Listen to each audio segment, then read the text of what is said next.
Je vois souvent des entrepreneurs venir me voir pour me demander de développer leur application web. Et en fait, quand ils m'exposent leur projet, je me rends compte vite que en fait, c'est une usine à gaz qu'ils veulent faire. En fait, la première erreur qu'on a quand on souhaite lancer sa startup et qui est basée sur une application web, c'est de vouloir faire la plus grosse application web, enfin, vouloir faire exactement ce qu'on souhaite avoir. Et en fait, c'est une erreur parce que on ne peut jamais arriver à un point où on souhaite stopper les développements. Une startup, ça demande tout le temps, constamment, de développer, de créer de nouvelles fonctionnalités, de maintenir ces fonctionnalités, etc. Donc du coup, c'est vrai que c'est une grosse erreur de vouloir penser qu'on peut faire tout de suite, enfin maintenant, et de lancer les développements tels quels.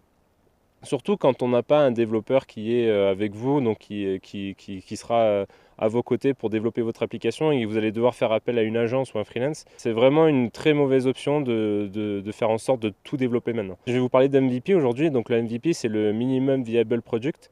C'est le minimum vital qui vous permet ensuite de vendre. Donc ce que j'entends par minimum vital, c'est vraiment la base de la base. Je prends souvent exemple pour Facebook parce que finalement, on se rend compte qu'ils ont quand même suivi pas mal de choses et notamment ils ont fait eux-mêmes un MVP, ne serait-ce que pour la fonctionnalité modifier et supprimer les commentaires. C'est une fonctionnalité qui existe depuis pas longtemps par rapport à l'existence de Facebook. Ça doit avoir quoi, 2-3 ans à peine. Alors que pourtant, quand vous allez penser votre application, modifier, supprimer un commentaire, vous allez dire ouais mais c'est essentiel. Bah, en fait non, c'est pas essentiel.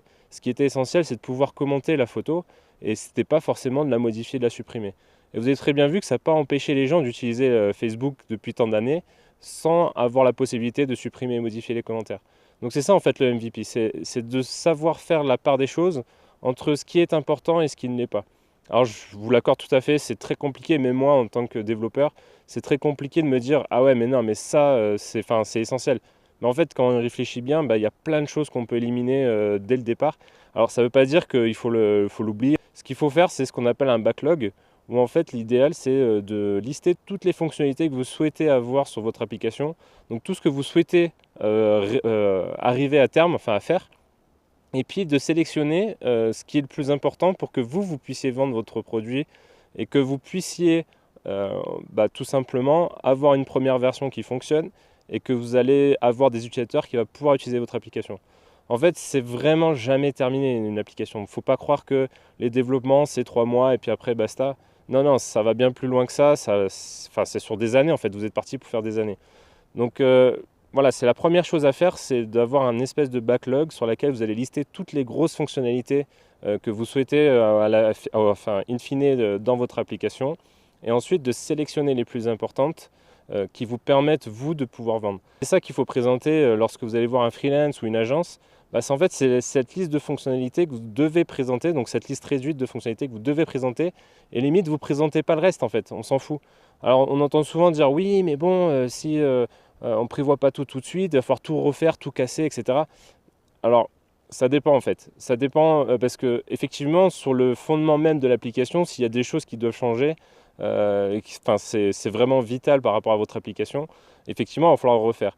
Mais il y a plein de petites fonctionnalités où il n'y a pas besoin de refaire. Enfin, je veux dire, modifier, supprimer un commentaire, c'est un exemple tout simple, mais c'est la réalité. C'est-à-dire que il n'y a pas besoin de redévelopper votre application. En général, surtout que quand vous allez lister les fonctionnalités basiques de votre application, entre guillemets, en fait, vous avez le plus gros du travail qui est dedans, en fait, déjà. Donc, du coup, c'est pas très risqué de faire comme ça et vous risquez pas de vous retrouver derrière avec un gros blocage. Ça peut arriver, mais il faut savoir qu'une fois que c'est bien fait, en théorie, il n'y a pas besoin à chaque fois de redévelopper tout. Donc ça, c'est la première des choses. La deuxième des choses, ce serait plus pour le côté développement. Faut éviter de croire qu'un MVP, il faut que ça soit fait rapidement et salement, entre guillemets. Il faut que dès le MVP, l'application soit propre. Il faut que dès le MVP, les bases du fondement de l'application soient vraiment clean. Et il faut pas justement, un MVP, ça ne veut pas vouloir dire aller vite. Dans le développement, j'entends bien. Ça veut dire, ça permet d'aller plus vite pour commencer à commercialiser le produit, mais ça ne veut pas dire d'aller vite dans le développement. Et c'est une erreur aussi de penser de faire un MVP en mode je fais un truc crado et puis après on verra, on fera mieux derrière.